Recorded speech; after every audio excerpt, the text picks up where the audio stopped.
Le restaurant perd de l'argent. Nous devons le fermer, a dit mon frère, me demandant de lui céder ma part. J'ai failli le croire.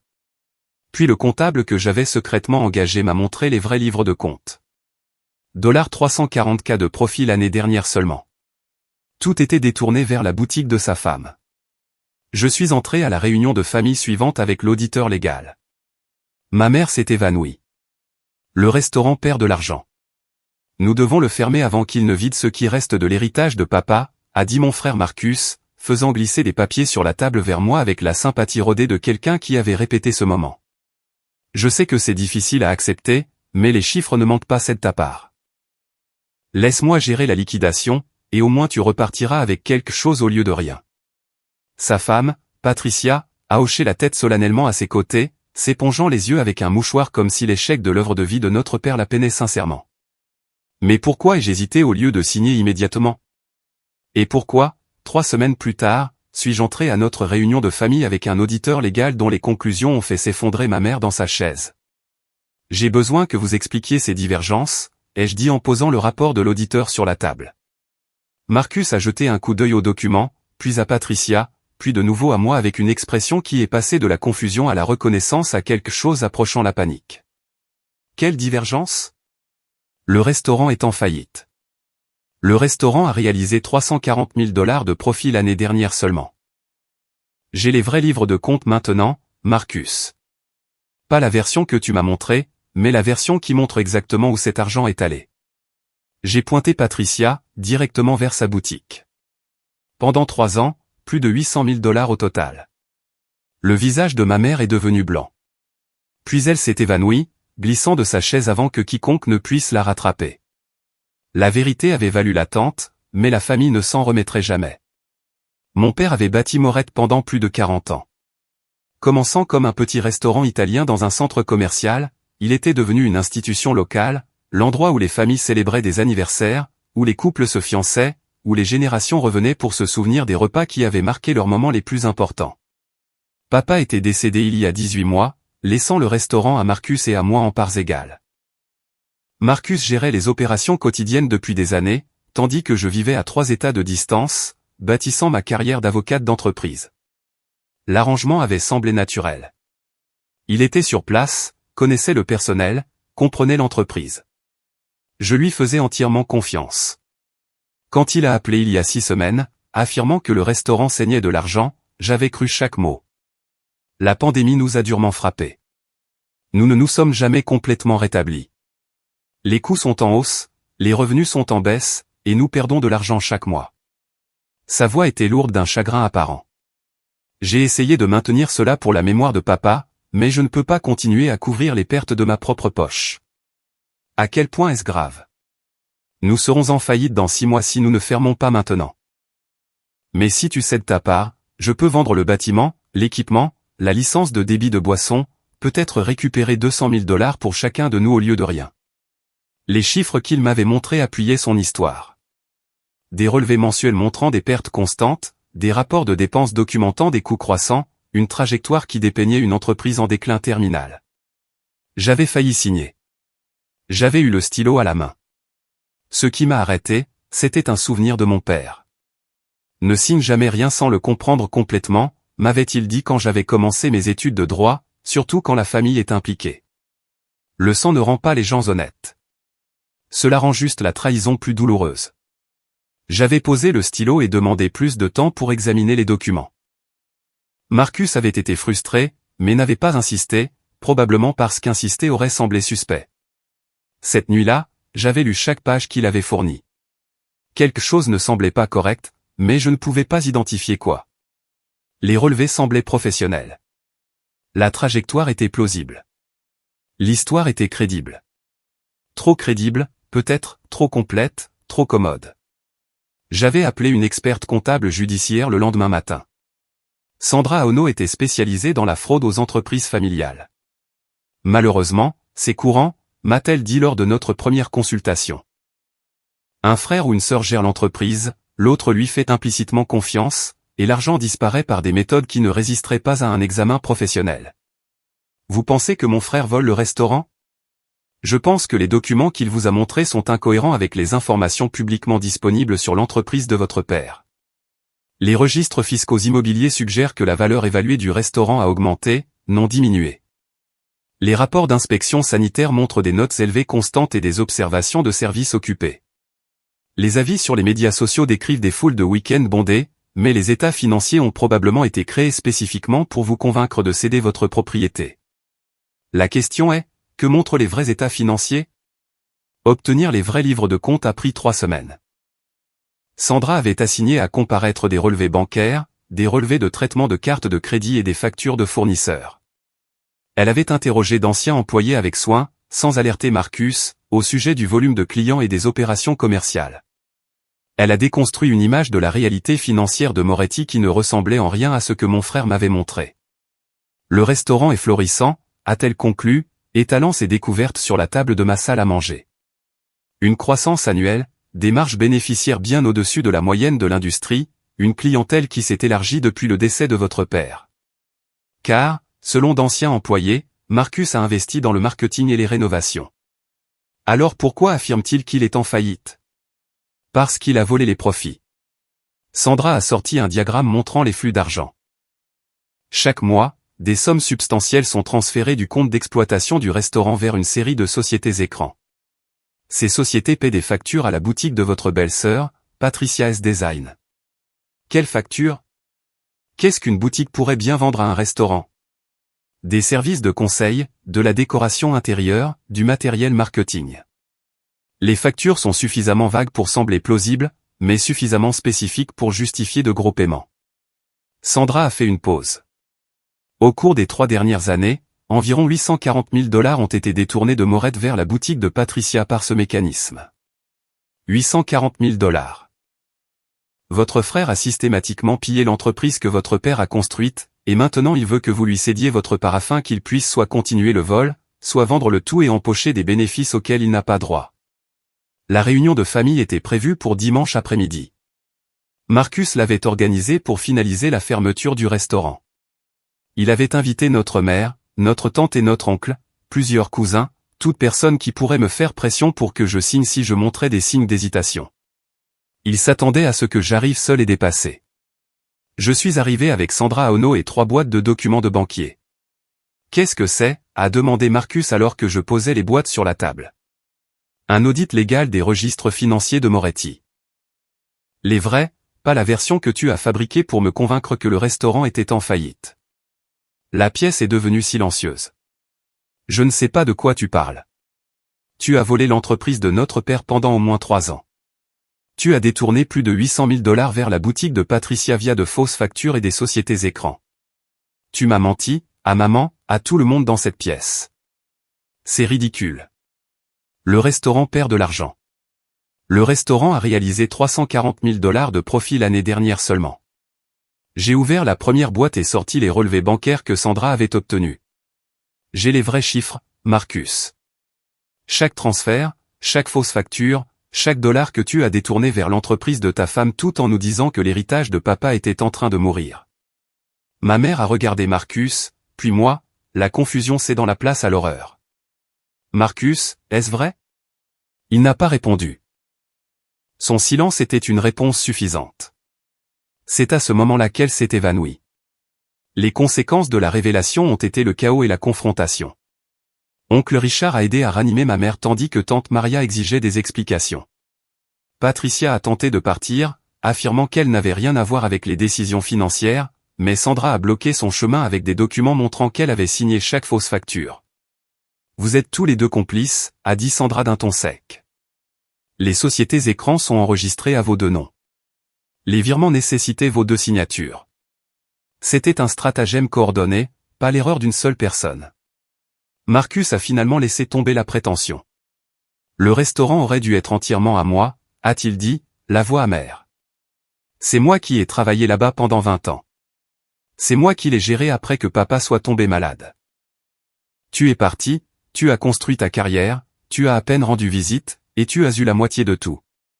C'est ce que papa voulait, des parts égales. Papa était sentimental. Il ne pouvait pas voir que tu ne méritais pas des parts égales. Tu n'as rien contribué pendant que je donnais ma vie à cette entreprise. Alors, tu as décidé de voler ma part au lieu de demander un rachat. Au lieu d'être honnête sur ce que tu pensais mériter, m'aurais-tu donné plus? Qui que ce soit. Vous m'auriez tous dit d'accepter ce que papa avait décidé. Marcus s'est tenu face à moi directement. J'ai gagné cet argent. Chaque dollar que j'ai pris, je l'ai gagné grâce à des années de travail que tu n'as jamais fait. Tu as gagné le droit de voler 840 000 $ et ensuite d'essayer de me tromper pour me faire renoncer à ma propriété. J'ai gagné le droit d'être compensé pour ma contribution réelle, pas de tout partager avec une sœur qui ne venait que 2 fois par an pour les vacances. La famille s'est immédiatement divisée en factions. Notre mère, une fois ranimée, s'est réfugiée dans le déni. Il doit y avoir un malentendu. Marcus ne volerait pas sa propre famille. Il a volé, maman. J'ai des documents. Tu interprètes mal les choses. Les chiffres peuvent être déroutants. Laisse-moi parler à Marcus en privé. Il n'y a rien à mal interpréter. Il a créé de fausses factures, mis en place des sociétés écrans, et transféré 840 000 $ à la boutique de sa femme tout en nous disant que le restaurant était en faillite. Ce n'est pas un malentendu. C'est une fraude. Oncle Richard et tante Maria se sont rangés de mon côté, reconnaissant les preuves comme indéniables. Plusieurs cousins sont restés neutres, mal à l'aise avec le conflit familial. Les parents de Patricia, qui avaient également été invités, probablement pour faire pression pour ma signature, sont partis dans un silence embarrassé. Marcus et Patricia sont partis ensemble, refusant de répondre à d'autres questions. Leur départ était une confirmation de tout ce dont je les avais accusés. Les procédures judiciaires ont duré 8 mois. J'ai intenté des procès civils pour manquement à l'obligation fiduciaire, fraude et détournement d'actifs. La documentation de Sandra était suffisamment complète pour que les avocats de Marcus lui conseillent de transiger plutôt que de risquer un procès devant jury. L'accord exigeait que Marcus me transfère l'intégralité de sa part de Morette, rembourse 400 000 $ des fonds volés sur 5 ans, démissionne de toute implication dans le restaurant et accepte une ordonnance restrictive l'empêchant d'entrer dans les locaux. La boutique de Patricia a été contrainte à la faillite lorsque le tribunal a déterminé qu'elle avait reçu des fonds volés. L'équipement et l'inventaire ont été vendus, les produits étant appliqués à la restitution dus par Marcus. Le renvoi criminel que j'ai déposé auprès du procureur de district a entraîné des accusations de fraude et de détournement de fonds. Marcus a plaidé pour des accusations réduites, recevant 3 ans de probation et de travaux d'intérêt général. Patricia a reçu une probation pour son rôle dans la création de fausses factures. Ils ont évité la prison. Ils n'ont pas évité les conséquences. La réaction de ma mère aux procédures judiciaires fut déchirante. « Tu es en train de détruire ton frère », m'a-t-elle dit lors d'une conversation douloureuse. Quoi qu'il ait fait, il reste de la famille. Tu aurais dû gérer cela en privé. En privé? Il a volé plus de 800 000 $ et a essayé de me tromper pour me faire renoncer à mon héritage. Quelle résolution privée aurait été appropriée? Le pardon, la compréhension, trouver un moyen d'avancer ensemble. Il a commis des crimes, maman. Il m'a menti en face pendant des mois. Il allait voler tout l'héritage de papa et me laisser sans rien tout en convainquant tout le monde que j'avais fait un choix libre. Mais les tribunaux, la publicité, la honte, notre nom de famille est ruiné. Marcus l'a ruiné quand il a décidé de voler. Je refuse juste d'être sa victime. Elle ne pouvait pas l'accepter. Dans sa vision du monde, la loyauté familiale primait sur tout, y compris la justice, y compris la vérité, y compris le fait de se protéger des parents qui vous détruiraient sans hésitation. Nous avons cessé de nous parler pendant près d'1 an après la finalisation de l'accord. Reprendre Morette fut à la fois une guérison et un défi écrasant. J'ai embauché un directeur général pour gérer les opérations quotidiennes, quelqu'un que Marcus n'avait pas choisi, quelqu'un sans lien avec le vol. J'ai examiné personnellement chaque document financier pendant les 6 premiers mois, établissant des contrôles qui empêcheraient tout futur détournement de fonds. Le personnel, dont la plupart soupçonnaient que quelque chose n'allait pas sans pouvoir le prouver, a bien accueilli le changement de direction. Plusieurs employés de longue date ont partagé des observations sur les dépenses de Marcus, la nouvelle voiture, la rénovation de la maison, le style de vie qui dépassait ce qu'un gérant de restaurant aurait dû pouvoir se permettre. Nous savions que quelque chose n'allait pas, m'a dit un serveur expérimenté. Mais il était le patron. Que pouvions-nous dire? Vous auriez pu m'appeler. Nous ne vous connaissions pas. Marcus disait toujours que tu n'étais pas intéressé par le restaurant, que tu étais passé à autre chose. Un autre mensonge destiné à m'isoler des informations qui auraient pu révéler la vérité plus tôt. Le véritable succès du restaurant est devenu évident une fois que j'ai eu accès à des informations précises. Sans le vol de Marcus qui drainait les profits, Moret a généré suffisamment de revenus pour financer son expansion. J'ai ouvert un deuxième emplacement 2 ans après avoir pris le contrôle, puis un troisième. La marque que mon père avait bâtie pendant plus de 40 ans est devenue quelque chose de plus grand, un petit groupe de restaurants portant son nom sur chaque porte. J'ai nommé la salle de conférence de notre nouveau bureau d'entreprise en son honneur, la salle Antonio Moretti.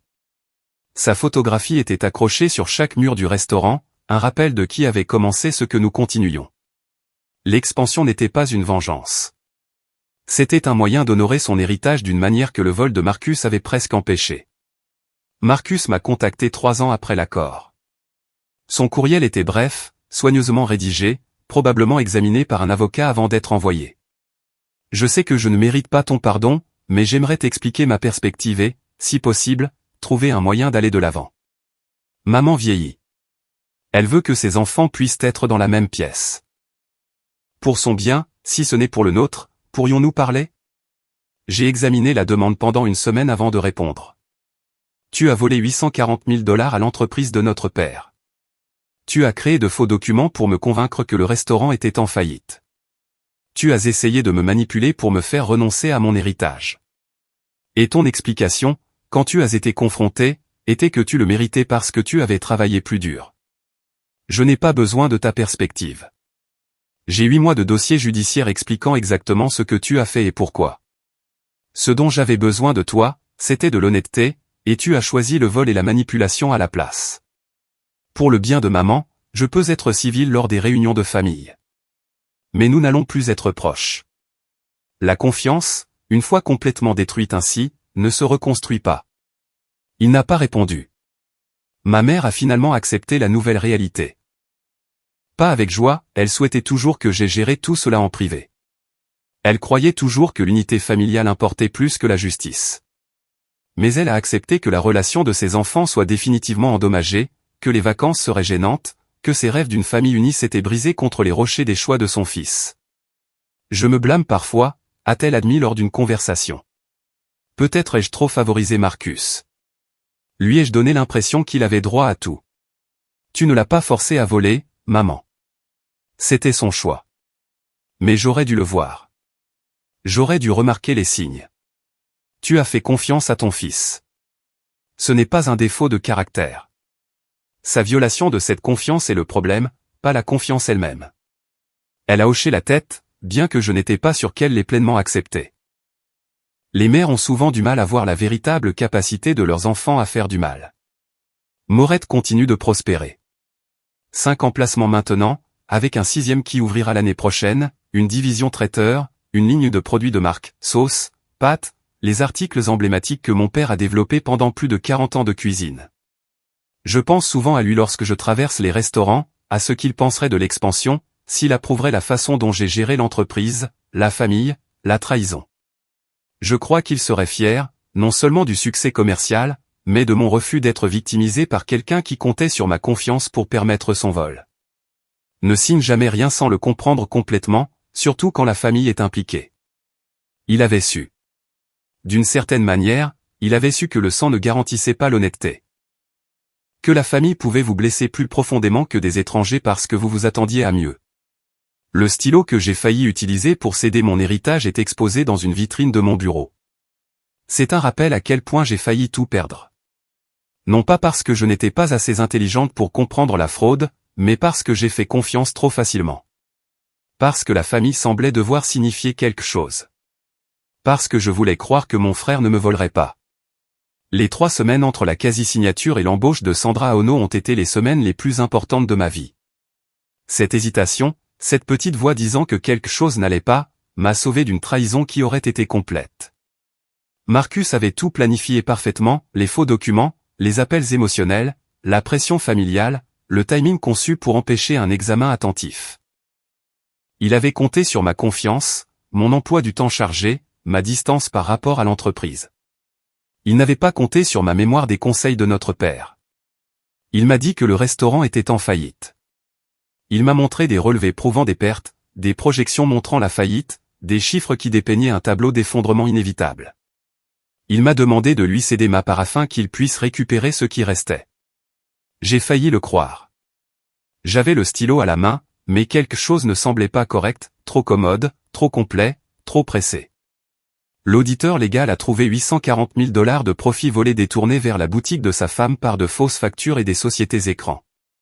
Quand je suis entré à cette réunion de famille avec les vrais chiffres, ma mère s'est évanouie. Mon frère a finalement admis la vérité. Il pensait qu'il méritait tout. Maintenant, je possède entièrement le restaurant. 5 emplacements et en pleine croissance.